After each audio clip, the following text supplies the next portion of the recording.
Hey, it's the Daily Word. It's been a while since I've been here. It was the beginning of Acts, but here we are in 1 Corinthians chapter 9.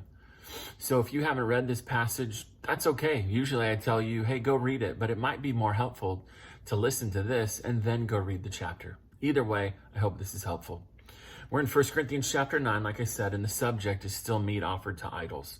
And what Paul is doing in chapter 9 is he's making himself an example, showing that he was an example of what he said in chapter 8.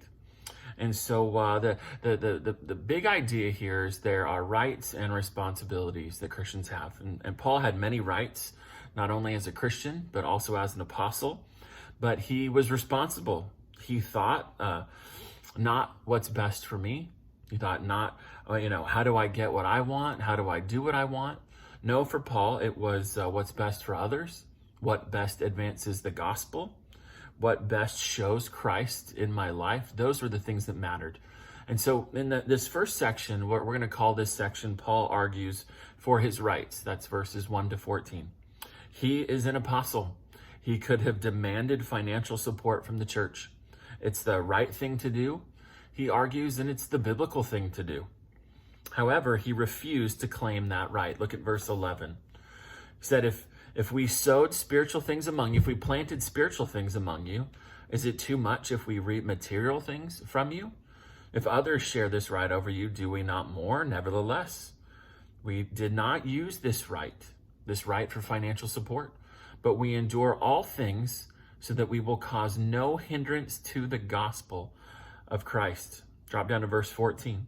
So also the Lord directed those who proclaim the gospel to get their living from the gospel. So he's saying, I could have that's even the Lord's command, that those who preach the gospel get their living from the gospel. But he said, I didn't assert that right. I didn't demand that. I didn't force you to give that to me.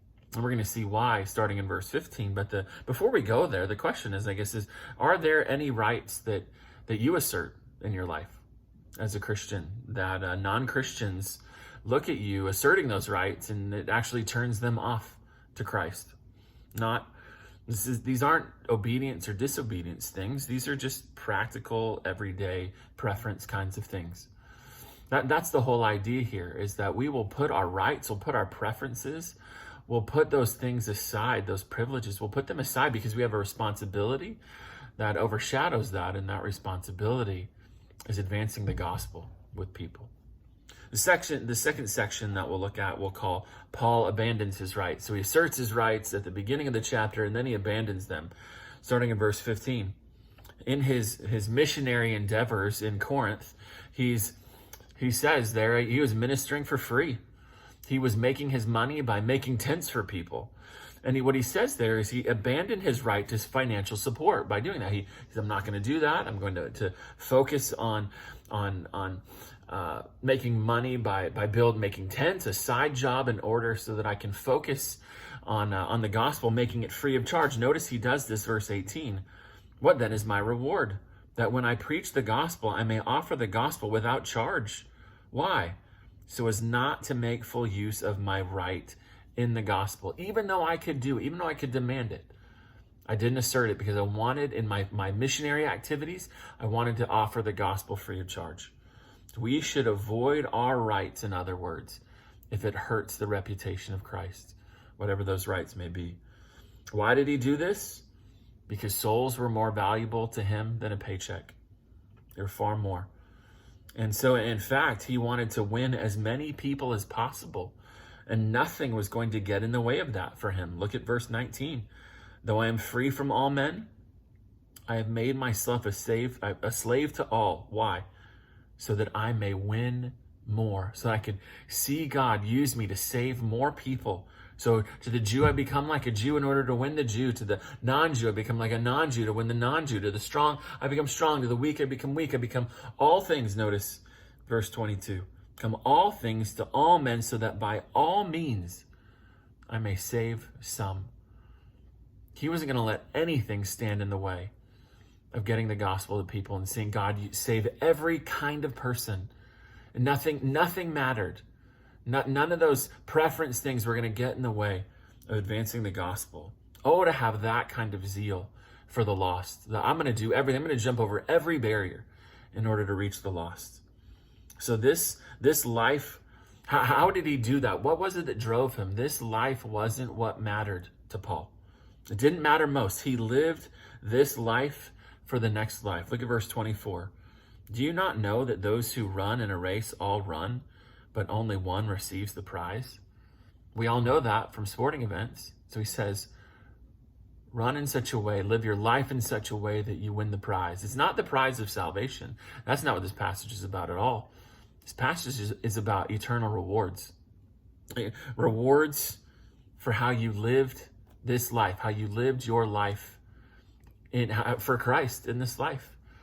There's a poem out there by C.T. Studd, and it's called Only What's Done for Christ Will Last. And maybe you've heard it before. It's only one life, 'twill soon be past. Only what's done for Christ will last. And he talks about how those words, that phrase, he heard that and how it arrested his attention. And he said, wait a minute. There is coming a day when my breath is going to run out, when the synapses aren't going to fire in my brain anymore, when my heart is going to stop, and I'm going to be transferred into the next life, and I'm going to spend eternity in that next life. And it wasn't, the song isn't about salvation, the poem, I mean. It's about rewards. And he says, what am I doing with my life? What am I doing with my life to maximize rewards there?